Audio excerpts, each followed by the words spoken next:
السلام عليكم ورحمة الله وبركاته، إزيكم يا اخواتي عاملين إيه؟ يا رب تكونوا بخير. النهارده متعودين إن كل فيديو ننزل بيه لازم نحط تكاية من عندينا تطلّع طعم الأكل تحفة، حتى لو شوية عدس، حتى لو شوية عدس. النهارده هنعمل العدس بطريقة حلوة إن شاء الله يا رب تعجبكم.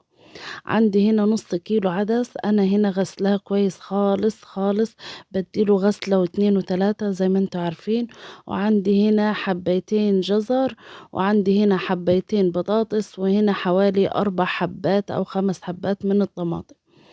هاضيف الطماطم وهاضيف البطاطس طبعًا ده كلّه مغسول، وهاضيف عليهم الجزر، وبإذن الله هنضيف كمية المَيّة.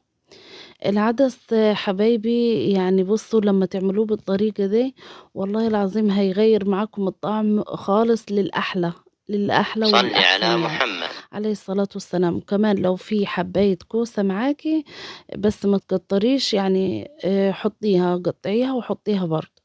هياخد معايا هنا فورة والتانية هاسيبه لغاية ما البطاطس معايا والجزر والطماطم طبعًا تستوي خالص.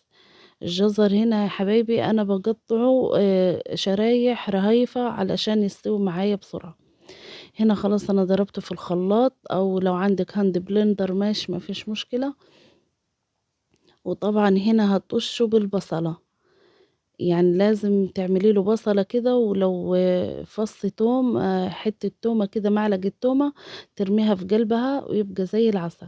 وبهنا انتهى معانا العدس، بس هيبقى إيه، الطعم مختلف تمامًا عن العدس اللي بتعمليه كده من غير أي إضافات. زي ما أنتم شايفين أهو بيغيّر الطعم واللون، والله بيبقى اللون زي البرتقاني كده شوية مش عدس أصفر خالص.